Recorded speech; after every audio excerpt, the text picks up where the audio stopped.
Arkadaşlar herkese merhaba. Bugün sizinle neredeyiz? Kamboçya'nın kanlı tarihine bir göz atacağız. Burası ölüm tarlaları diye adlandırılan soykırım merkezi. Burayı gezeceğiz şimdi. Biletimizi alalım. 6 dolarmış giriş. Ondan sonra devam edelim. Öncelikle şöyle Kamboçya'nın tarihiyle başlayalım. Buradan birazdan devam edeceğiz. Evet arkadaşlar, Kamboçya'da tarihin en büyük, en acımasız soykırımlarından birisi yapıldı.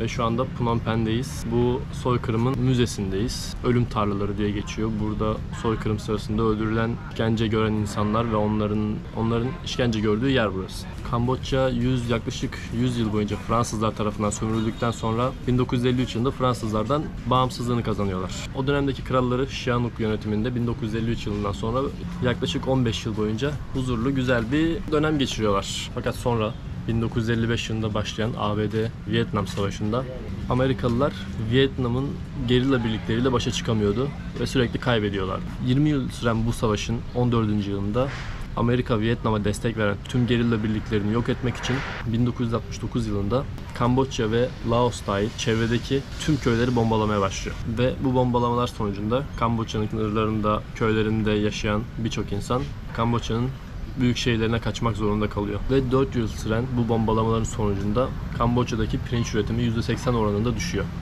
Ve sonrasında neden burada olduğumuzda sebebi olan Kamboçya'nın karanlık tarihi başlıyor. Nasıl başlıyor? Pol Pot. Pol Pot zengin denilebilecek bir ailenin çocuğu. 1925 yılında doğuyor. Sonrasında Fransa'da eğitim aldıktan sonra 1953 yılında Kamboçya'ya geri dönüyor. Fransa'da bulunduğu yıllarda da Komünist Partisi'ne katılmış olan Pol Pot, Kamboçya'ya döndüğünde bir taraftan öğretmenlik yaparken bir taraftan da Kamboçya Komünist Partisi'ne üye oluyor ve orada yükselmeye başlıyor. Ve sonrasında partinin başına geçiyor. Partinin başına geçtikten sonra Amerika, Vietnam ve Kamboçya'yı, Laos'u bombalamaya devam ederken arkadaşlarıyla Vietnam sınırına yakın bir yerde Vietnam askeri kampına sığınıyor ve oradan Çin'e geçiyor. O sırada da Çin'in komünist lideri Mao Zedong, Çin'de yaptığı manipülasyonlarla bir kültür devrimi başlatıyor. Nedir bu kültür devrimi? Mao genç nüfusu karşısına alarak diyor ki elit ve orta sınıf halk kapitalizmi getirmeye çalışıyor. O yüzden onları toplumdan uzaklaştırmalıyız. Bu şekilde geçmişte Mao'nun yaptıklarını da bilmeyen, başarısızlıklarını da bilmeyen gençler Mao'ya inanıyor ve bu şekilde bir kültür devrimi başlatıyor. Bu kültür devrimi sırasında okullar kapatılıyor. Aydın ve eğitimli insanlar da tekrardan köylüler tarafından eğitilmesi için tarım alanlarına gönderiliyor ve bu şekilde kırsalda çalıştırılıyorlar. Pol Pot bunu görünce bundan inanılmaz etkileniyor. Yani bunun harika bir şey olduğunu düşünüyor. Tabi sonrasında Mao'nun da yaptığı bu şey Çin'de tabii ki de başarısız oluyor. Fakat o dönem hala sürmekte olduğu için Pol Pot bunun güzel bir şey olduğunu düşünüyor. Kesinlikle bu ütopyayı kafasında kuruyor ve bu zihniyetle ülkesine geri dönüyor. Ülkesine döndükten sonra Kamboçya Komünist Partisi'nin silahlı güçleri olan Kızıl Khmerlilerin başına geçiyor. Pol Pot'un hikayesi de tam olarak burada başlıyor. ABD bir taraftan Kamboçya'yı, Laos'u ve Vietnam'ı bombalamaya devam ederken bir taraftan da ABD güçleri tarafından Kamboçya'da askeri darbe yapılıyor. Bu yüzden Kral Sihanouk da Pekin'e kaçmak zorunda kalıyor. ABD bu sırada ülkenin her tarafını bombalarken halk köylerden şehirlere kaçıyor. Ve buna rağmen Pol Pot yönetimindeki Kızıl Khmerliler bu ABD destekli yeni yönetimle savaşmaya başlıyorlar. Bu yüzden Pekin'deki kral da askeri yönetime karşı Kızıl Khmerlilerle işbirliğine gidiyor. Ve böylece Pol Pot ve ekibi Kızıl Khmerliler halktan gün geçtikçe daha fazla destek almaya başlıyorlar ve büyüyorlar. Ve 5 yıl süren bu iç savaşın ardından ABD destekli yönetim Kızıl Khmerliler ve Pol Pot karşısında kaybediyor. Ve bu 5 yıl boyunca da tabii ki de halk Kızıl Khmerlilere çok fazla destek veriyor ve başlangıçta 5000 kişilik olan orduları 5 yılın sonunda 70.000 kişiye çıkıyor. Pol Pot'un 70.000 kişilik bir askeri gücü oluyor. Kızıl Khmerliler bu savaşı kazandıktan sonra Demokratik Kamboçya adında yeni bir rejim kuruyorlar. Bu tabii ki de bu rejimin başbakanı da ülkenin tüm yönetimini sağlayacak olan Pol Pot oluyor. Tabii ki de Pol Pot'un kafasında hala o Çin'deki ütopya var. Komünist olarak yeni bir siyasi, sosyal düzen kurmaya amaçlıyor. Pol Pot bütün insanların doğuştan iyi ve eşit olduklarına inanıyor. Onları bozan şeyin ise yozlaşmış bir toplumda yaşamak olduğunu söylüyor. Peki nedir bu yozlaşmış toplum Pol Pot'a göre? Para, din, teknoloji, ekonomi, iş bölümleri. Bunlar Pol Pot'a göre toplumu yozlaştıran unsurlar. Ve bunların ortadan kaldırılmasıyla yeni bir toplum yaratılabileceğine inanıyor. Yani kulağa nasıl geliyor bilmiyorum buraya kadar. Böyle düşünüyor. Ve sonrasında Pol Pot'a göre iyi insanların sadece çiftçiler olduğu söyleniyor. Çiftçi olmayan herkes modern toplumun yozlaşmış insanları olarak adlandırılıyor Pol Pot tarafından. Çiftçilerin çoğalmasıyla, güçlenmesiyle ülkenin zenginleşeceğine inanıyor ve bunun için kapitalizme dair tüm unsurları yok etmesi gerekiyor ortadan. Böylece ne Kamboçya'da ne de Kamboçyalıların hafızasında kapitalizme dair hiçbir şey, hiçbir iz kalmayacak. Bu düşünceye sahip olan Pol Pot iradeyi eline aldıktan sonra bu düzeni getirmeye başlıyor. Yeni bir ülke, yeni bir halk yaratacağız diyerek şehirdeki tüm insanları köylerde çiftçi olarak çalışmak üzere göçe zorluyor. Şehirleri boşaltmaya başlıyor. Pol Pot'a göre insanların okumaya ya da eğitime ihtiyacı yok.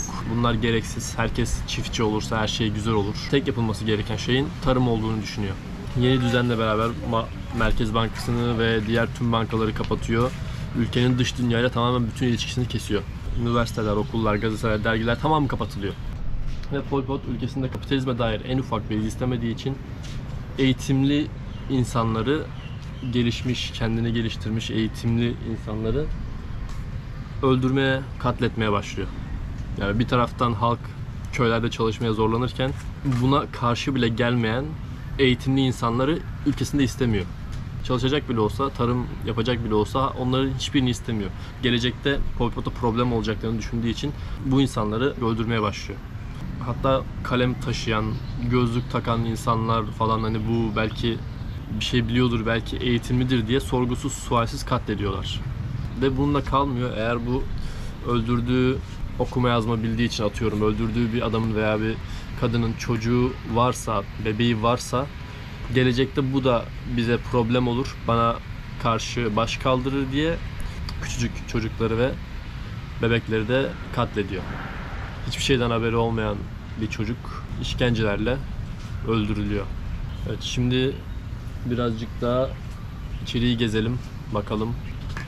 İçerideki görüntülerle devam edelim. Burada Pol Pot rejiminin soykırımında öldürülen insanların kafatasları var. Burada kıyafetler ve bu dönemde şöyle göstereyim, bakın görüyor musunuz? Bunların hepsi o dönemde katledilmiş insanların kafatasları. O kadar çok insan öldürülüyor ki o dönemde Kamboçya'da Pol Pot rejimi insanları onlara masraf olmayacak şekilde öldürmesini söylüyor. Bunlar kurbanların kıyafetleriymiş. Böyle baltalarla kafaları ezilerek, şurada kafaları kırılarak, ezilerek, silahlarla, bıçaklarla burada öldürülüyor. Ve o dönemde Pol Pot'un emri silah kullanılmadan insanların en ucuz yöntemlerle öldürülmesi. Orada baltaları ve bıçakları gördünüz. Devam ediyoruz. Burası Pol Pot rejiminde insanların şehirlerden kamyonlarla getirilip buraya bırakıldığı yermiş. Truck stop diye buraya yazmışlar. Buraya kamyon ayda 2-3 kez geliyormuş ve içindeki insanları alıp direkt ölüm çukurlarına infaz edilmek üzere götürüyorlarmış. Burası da öldürülmeyi bekleyen mahkumların tutulduğu barınak gibi bir yermiş. Yani eğitimli insanların, karşı çıkan insanların burada tutulduğu noktaymış. Hani o kadar çok insan var ki arkadaşlar, yani o kadar çok insan, ne oluyor lan? Maymun var. Şuraya da düşmesine şey yapmışlar. Hani o kadar çok insan öldürülüyor ki hepsini bir anda öldüremiyorlar. Geleni direkt öldüremiyorlar. Mahkumlar tutuyorlar ve sırası geleni yavaş yavaş bu şekilde öldürüyorlar. Burası da cellatların ofisinin olduğu yermiş. Bu şekilde burada ölümüne karar verdikleri kişileri öldürüyorlarmış. Buradan bu soykırım burada yönetiliyormuş. Burada da kimyasal maddeleri tuttukları depo varmış. Yani bu kadar çok insan ölümü tabii ki de herkes için bir problem yaratır. Nasıl bir problem? İnsanların cesetleri kokar, hastalıklar yayılır. Bunları engellemek için de öldürdükleri insanların üzerine çukurlara atıp kimyasal döküyorlarmış. Bakın burası da kimyasal dökülen bir çukurmuş. Hani şöyle gösterdiğimde görünür mü bilmiyorum ama Orada işte bıçak, ayakkabı parçaları gibi şeyler var. Ya tabii ki dünya tarihinde pek çok böyle acımasız soykırım var ama hani bir insanın kendi milletine bunu yapması nasıl? Burada da daha önce öldürdükleri malzemelerin tutulduğu storaj bulunmuş. Silah, dediğim gibi hiç silah kullanılmamış. Tamamen kazmalarla, bıçaklarla. Burası da bir toplu mezar. 450 kurban burada yatıyormuş. Böyle. Burayı da çevirmişler. 166 tane kafası olmayan kurban bu toplu mezarda yatıyormuş. Yani o kadar çok büyük ve o kadar çok detaylandırılmış ki burası. After the massacre. Burası da 1980 yılında öldürülen kurbanlardan geriye kalan kıyafet parçalarıymış. Böyle. Sanırım buralarda toplu mezar, böyle etrafını çevirmişler. İşte bütün kurbanları bu bölgede bu şekilde öldürmüşler. O dönemde Kamboçya nüfusunun yaklaşık yarısının öldürüldüğü düşünülüyor arkadaşlar. Yani o kadar çok insan öldürülüyor ki, yani Kamboçya'nın o dönemki nüfusunun 6-8 milyon falan olduğu söyleniyor ve ölen insanların ve bu soykırımda öldürülen insanların 2 ila 3 milyon, hani 1,5 ile 3 arası değişik kaynaklar var. Yani neredeyse nüfusun yarısı Pol Pot'un bu hastalıklı düşünce yapısı yüzünden katlediliyor. Burası ne? Burası da 100'den fazla kadın ve çocuk kurbanın çoğunluğu çıplak olarak burada bulunduğu yermiş. Buraya da o çocukların anısına bileklikler asmışlar. Bu ağaca da çok fazla bileklik asmışlar. Bu ağaç, yani çok kötü, bu ağaç aydın insanların küçük çocuklarını, bebeklerini cellatlar bu ağaca kafalarını vurarak öldürmüşler. Burada da çok fazla bileklik asmışlar çocukların anısına. Oyuncaklar bırakmışlar.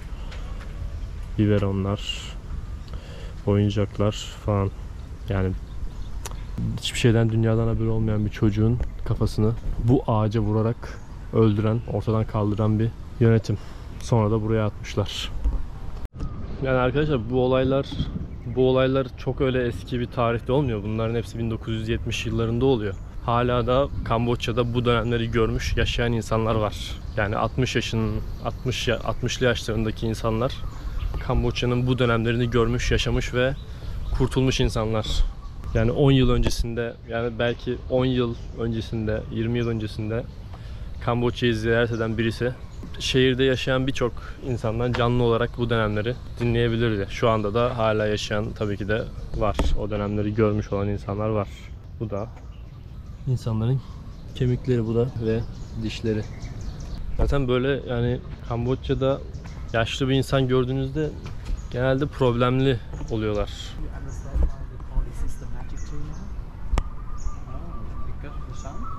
The sound of the revolutionary song and the sound of the generator. That cover the screaming sound and the crying sound of the victim during execution. Some victims, they didn't die immediately. They will call for help, call for the other prisoner and call for the other people to help them. Evet arkadaşlar, az önce de abi de biraz anlattı da, bu ağacı da Magic Tree diyorlar buna, sihirli ağaç diyorlar. Burada insanlar katledilirken çıkan gürültüleri bastırmak amacıyla hoparlör asmak için kullanmışlar ve buradan ses vermişler. Yani inlemeler dışarıdan duyulmasın diye herhalde. Bu ağacı hoparlör asıp sesleri bastırmışlar. Hoparlör var mı bir yerde bilmiyorum, hani o duruyor mu bilmiyorum ama yok galiba. Bakalım etrafına, yok. Böyle. Buradaki gördüğünüz çukurların, yani anlayacağınız üzere hani 2 milyon, ortalama 2 milyon insandan bahsediyoruz. Hani nasıl ortadan yok olduğunu buradaki çukurlara bakınca anlarsınız. Ve tabii ki de sadece burası değildir. Burası sadece en büyük merkezdir. Bu ülkenin tamamında insanlar katledilmiş. Ve birçoğu da zaten pirinç tarlalarında çalışırken açlıktan ölmüşler. Burası da bir toplu mezar. Etraf toplu mezarlarla, çukurlarla dolu yani. Şuraya bakın. Şunların hepsi çukur, mezar. Burada da gene bir şeyler var. Piece of bones after. Bunlar da o dönemden yine kalan kemikler. Bu da kemik parçaları. İnanılmaz. Çukurları sayamadım yani. Bunlar, bu kazdıkları çukurlar, cesetler çürüdükçe gitgide çökmüş. Her yer çukur yani. İnanılmaz ya. Sincap gidiyor. İnsanların yürüyebilmesi için bunları yapmışlar. Yoksa yürüyecek yeriniz yok yani. Bastığınız her yer mezarlık. Burası da bunun arka tarafında bir şey yok. Burası toplu mezarların olduğu yer. Bu toplu mezarlar tahrip olmasın diye buraya bir set kazılmış. Böyle bunun çevresi. Burası yükseltilmiş yani, öyle anladım ben. Verdikleri haritada o kısımda bir şey görünmüyor yani. Bakın şurasından şöyle, şurası şöyle arkaya doğru gidiyor, dolaşıyor. Bir şey yok buralarda. Diğer şeyleri koymuşlar. Her şeyin detayını koymuşlar haritaya. Şimdi şuradan geriye gidelim. Çıkalım. Buradan sonra hani başka, bu video burada bitmeyecek. Bir tane daha soykırım müzesi var. Oraya gideceğiz. Eski bir okul sanırım. O okulu, o dönemde okulu da üst düzey eğitimli, bilgili insanlara işkence yapmak için kullanmışlar. Bu videoyu da oraya gittikten sonra orada bitireceğiz. Havada bayağı kapalı. Yağmur yağdı gelmeden önce. İnşallah yolda giderken yağmur başlamaz. Buranın yağmurları çok kötü arkadaşlar. Yani anında başlıyor ve ne zaman duracağı belli değil. İlk geldiğim gün bir başladı, 4 saat falan yağdı. Hiç durmadı yani. Normalde Güney Asya'da bu kadar çok yağmur yağmaz yani. Yağıyor da bir kere başlayınca böyle maksimum yarım saat falan sürüyor. O çok fazla yağmur, en fazla 15-20 dakika, yarım saat falan sürüyor. Sonra duruyor, yavaşlıyor. Burada ilk defa gördüm yani yağmurun saatlerce hiç durmadığını. O yüzden motorla gideceğim, korkuyorum. Şurada bir şey daha varmış. Şuraya da gidelim. Evet, buraya da demokratik Kamboçya rejimini asla unutmayacağız diyerek kadın ve çocuğunun heykelini yapmış. Şu heykelde bile yani bu korkuyu nasıl bu şekilde bu kadar net açıklamışlar anlamıyorum ya. Gidelim. Evet, peki bu rejim nasıl sona erdi? Bu soykırım nasıl bitti? Bir de bundan bahsedelim, sonra diğer müzemize gidelim. Oraya da bakalım. Vietnam Amerika karşısında savaşı kazandıktan sonra Kamboçya'da soykırımın olduğunu söyleyerek buna ilk karşı çıkan ülke oluyor ve içinde Vietnamlı azınlık da aynı zamanda katlediliyor. Burada Pol Pot hem Vietnamlı azınlığı hem de Budistleri, Budist din adamlarını, yani bu Pol Pot yönetimindeki Kamboçya'da yaşamak istiyorsanız sadece daha önce hayatında hiçbir şey görmemiş, öyle duran boş bir insan olarak tarım yapmanız gerekiyor. Onun dışında öncesinden en ufak bir eğitiminiz varsa, Budist tecrübeniz varsa, Budist bir din adamıysanız, okumuşsanız, gözlük takıyorsanız, kalem taşıyorsanız, bunlar herhalde bir şey biliyor diyerek bu adamların hepsi katlediliyor. Zaten bunları söyledik. Kendi ırkının da, Vietnamlı bir azınlığın da orada olmasından dolayı Vietnam bu soykırıma ilk karşı çıkan ülke olarak Kamboçya'ya giriyor ve zaten Pol Pot rejimi bunun karşısında çok zayıf kalıyor ve Pol Pot ve adamları Tayland'a kaçıyor. Ve ondan sonra Vietnam Kamboçya'da yeni bir yönetim kuruyor ve halk bu şekilde bu Pol Pot rejiminden kurtulmuş oluyor. Peki Pol Pot Tayland'a kaçtıktan sonra, Kamboçya Pol Pot'tan kurtulduktan sonra devamında dünya bunu nasıl karşılıyor, nasıl görüyor? Pol Pot'un cezası ne oluyor? Bunları da diğer müzeye gittiğimizde devam edeceğiz. Şimdi buradan çıkıyoruz. Şuraya bak abi ya. Yani binlerce kafatası var içeride. Binlerce. Arkadaşlar şimdi eski okul dedikleri. Burada şimdi bir tane odaya giriyorum. Bu oda bir mahkumun bağlanarak hapsedildiği yer. Burada fotoğrafı da var bu şekilde.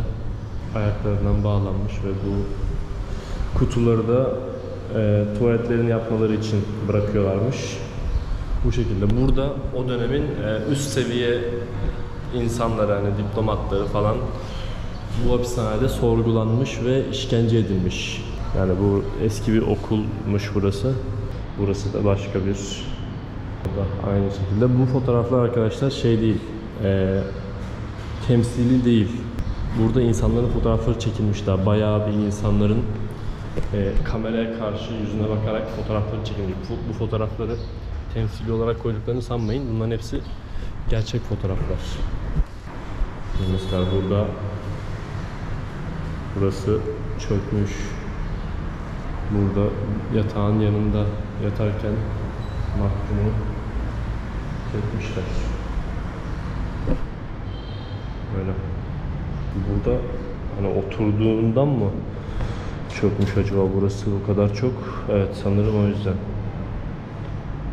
Adam artık ne kadar burada oturduysa, ne kadar burada hapsedildiyse 4 yıl süren bir zulüm bu şekilde hala gerçek fotoğraflarıyla ve gerçek alet edevatlarla duruyor. Bunların hepsinde aynı ve hepsinde farklı bir mahkumun şeyi var. Görüyor musunuz? Korkunç ya. Burada bu hapishanede yaklaşık 17.000 kişinin tutulduğu tahmin ediliyormuş ve içinden yalnızca 12 kişinin sağ çıktığı düşünülüyormuş. Baksanıza şuraya. Burada birazdan geleceğiz.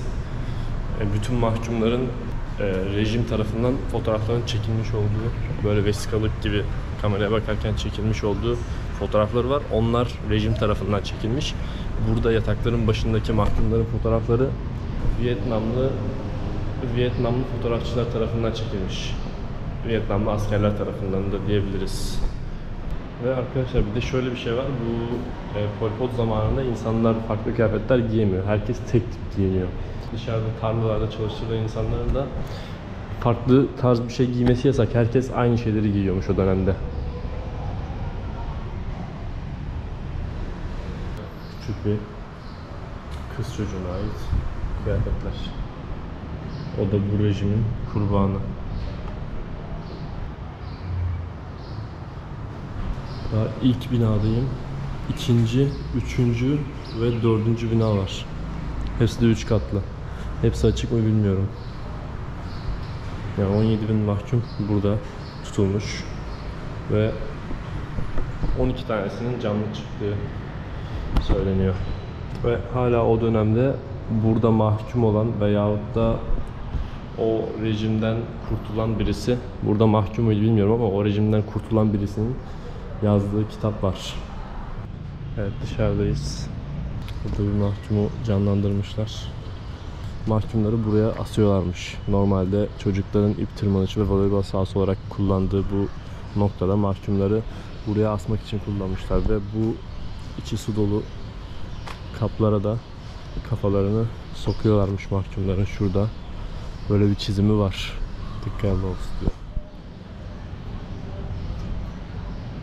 Şurada gördüğünüz ipi de burada anlatan kişi, şurada yazan kişi söylemiş. Kurtuluştan 1 yıl sonra bile o ip hala buradaydı demiş. Bakın şunlar zaten gördüğünüz gibi çocukların oyun oynaması için şeyler bunlar. Görüyor musunuz? Şöyle tırmanma, tutunma demirleri falan var. Ortada bir anıt yapmışlar. Oraya şimdi gideriz. Evet, burası epey kalabalık. Evet, az önce söylediğim rejimin çektiği fotoğraflar bunlar arkadaşlar. Mahkumların fotoğrafları. Bakın yani çocuk mesela, şu mesela çocuk. Bu da çocuk. Yani bunların birçoğu yaşları küçük. Şöyle görebilirsiniz. Bakın mesela bu çocuk yani. Ha yok bu fotoğraflarda rejimin zorlaması altında çalışan insanların fotoğraflarıymış. Bakın tarlalardan pirinç topluyorlar falan. Şunlar pirinç şeyleri sanırım, şu çıkıntılar. O dönemde fotoğraflamışlar bunları da. Bu fotoğrafları işte rejim çekmiş. Bakın burada da şey yazmışlar, hani o dönemde tabakta hani pirinçlerin tanesi sayılabilecek derecede pirinç ikram edilmiş insanlara. Eğer şanslıysanız o pirinci yiyebiliyorsunuz diye yazmışlar. Hani pirinçlerin tanesi sayılabilecek derecede bir tabakta pirinç ikram ediyorlar çalışanlara, eğer şanslıysanız. Herkes de alamıyor yani, birçok kişi aç çalışıyor ve ölüyor. Bunlar da çocuk mahkumlar. Hepsi zaten genç çocuk. Çocuğa bakın.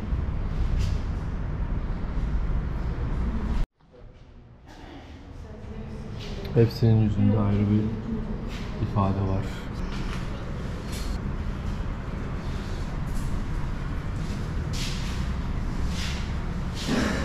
Pol Pot rejiminin giydiği ayakkabılar ve Pol Pot rejiminin giydiği kıyafetler.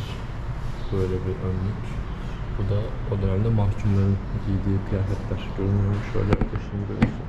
Bu çocuk mahkumların giydiği kıyafetler. Bu da normal mahkumların giydiği kıyafetler. Tek çeşit giyindiklerini söylemiştim. Böyle hala kıyafetler duruyor.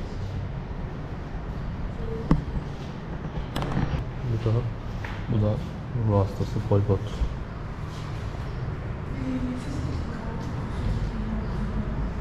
Neyse ya. Gene çalıştırılan kişilerin fotoğrafları, hani 12 yaşında falandır. Şunların tamamı ortalama 10-11 yaşlarında çocuklar. Gördüğünüz gibi yüzlerce mahkumun fotoğrafı var.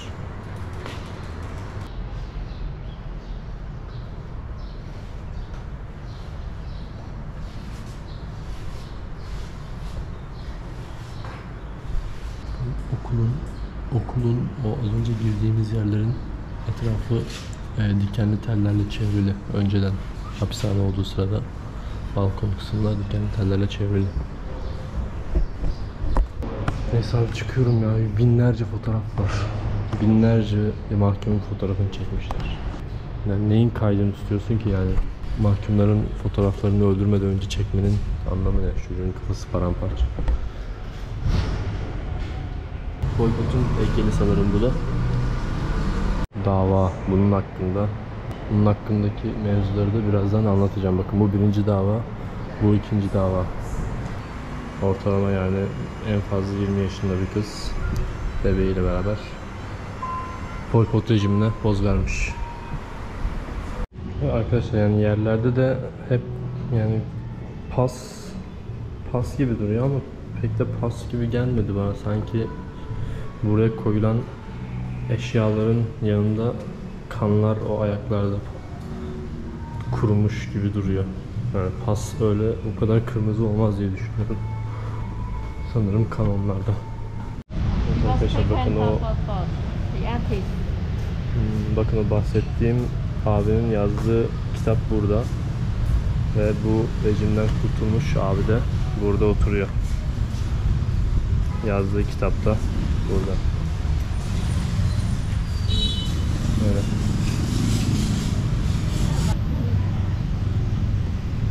Evet, bakın o adam. Bu adam o adam. Şu anda kaç yaşındadır bilmiyorum ama burada oturuyor kendisi. Konuşamıyor.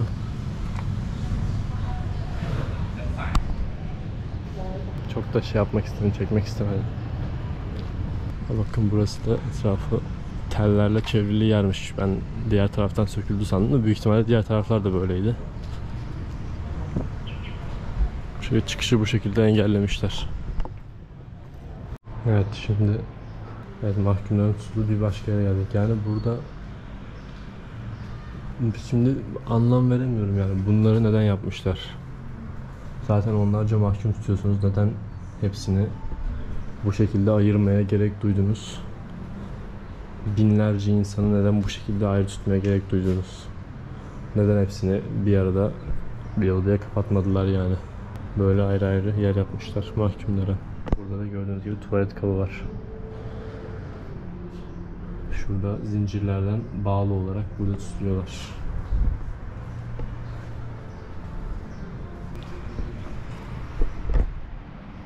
Böyle bütün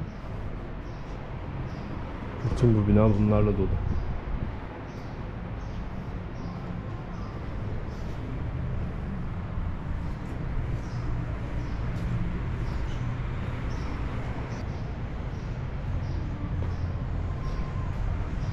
Burada yine resmedilmiş birisi tarafından. Adam burada, abi oradaki adam burada yatmış yani ya. Orada vücudunda, sırtında fotoğrafları falan vardı. Sırtındaki izleri, eziyet izlerini falan gösterdi.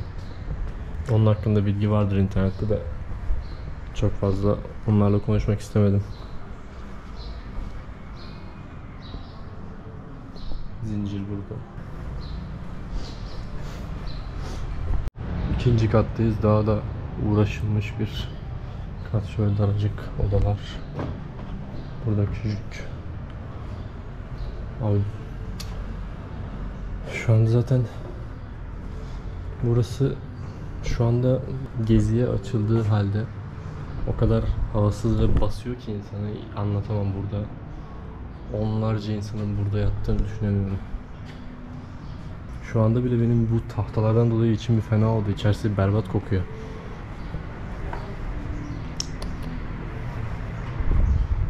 Şuraya bakın. Burada insanların mahkum olarak tutulmalarındaki amacı hala anlamıyorum yani. Yani buradaki tutulan insanlar sorgulandıktan sonra belirli bir şartla serbest mi bırakılacaklar? Hayır. Şuraya bak.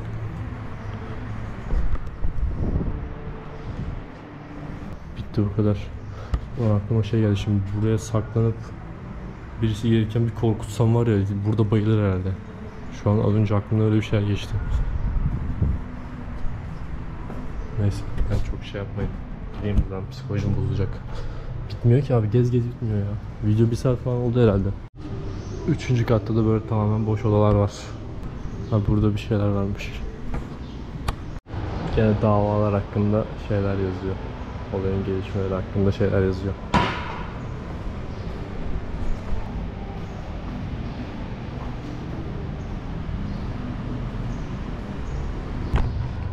Ben bunların yani kan olduğunu eminim ya bunların. Bunlar şey değil, pas değil bunlar. Bu abi de buradaki askerler tarafından tutulan çocukmuş. Bu abi de kitap yazmış. Böyle kitabı var. Bunlar Vietnam askerleri. 6 yaşındayken bu çocukların kurtarıldığında çekildiği fotoğraflar.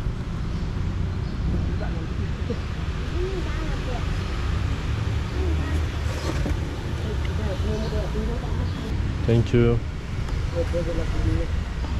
Buraya girdik mi biz ya? Bina D girmedik.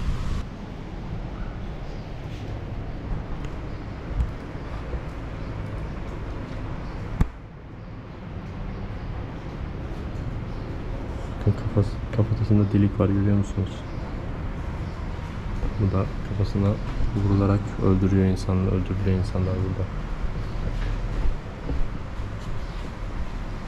Bunun da kafasında delik var.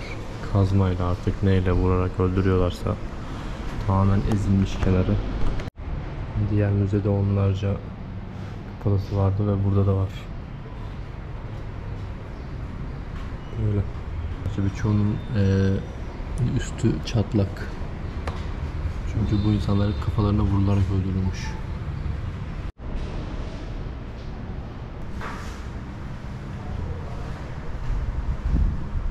Kerpetenle uyuyorlar ve böcek falan var şeyin içinde. Yedirdikleri şeyler de onlar herhalde.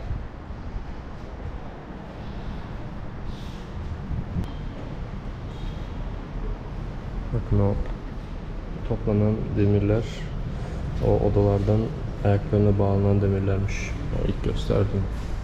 Burada parmakları kesilen bir mahkumu resmetmişler.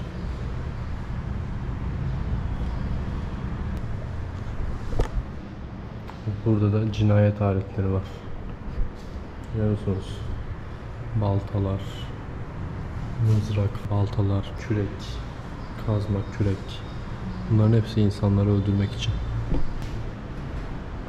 Evet, herkesin öncelikle fotoğrafının çekildiği odaymış. Buradan boyunu ölçüyorlarmış. Böyle bir de aletleri de var. Bakın burada bir tane daha abi var. Şurada yatıyor. Bu da buradan kurtulan birisiymiş diye yazmışlar. Yani şu an burada 3 tane buradan kurtulmuş mahkum hikayesini yazmış, kitap anlatmış. Burada da bu anıt az önce çekeriz demiştik. Görüyor musunuz?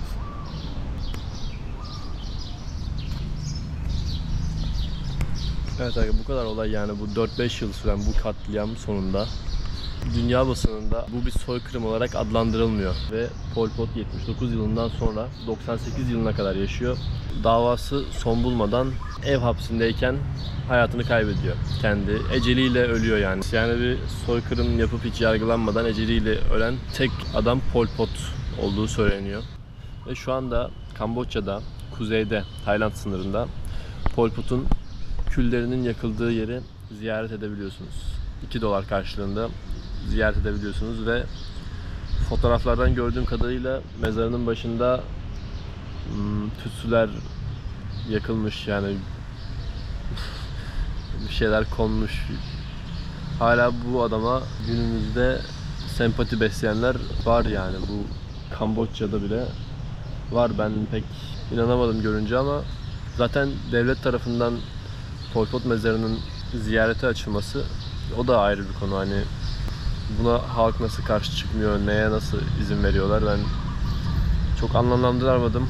Ve Pol Pot yani yargılanmıyor. Bu yapılanların sonunda yargılanıyor. Bir yargılama süreci oluyor ama hapis cezasına çarptırılmadan kendi evinde yatarak ölüyor. Ve bu soykırım uluslararası hukukta 2012 yılında ilk kez soykırım olarak adlandırılıyor. Yani 30 yıl sonunda burada yaşananlar bu kadar kanıtlarıyla gözler önünde olmasına rağmen burada yaşananlar 30-32 yıl sonunda ancak soykırım olarak adlandırılıyor.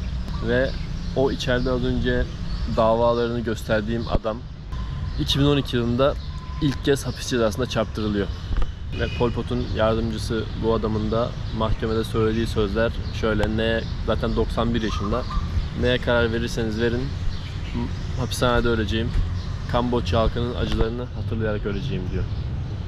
Ve bunların yanında bir de yargılanan bir baş gardiyan var. O da ömür boyu hapse çarptırılmış ve 2020 yılında ölmüş. Hapis cezasına çarptırılan Pol Pot'un yardımcısı Sampan da şu anda 92 yaşında hapiste yaşamaya devam ediyor. Böyle. Bu video bu kadar arkadaşlar. Artık eksik, fazla ne varsa bilmiyorum. İzlediğiniz için teşekkürler. Hadi beğenip abone olmayı unutmayın. Hadi görüşürüz. Bay bay.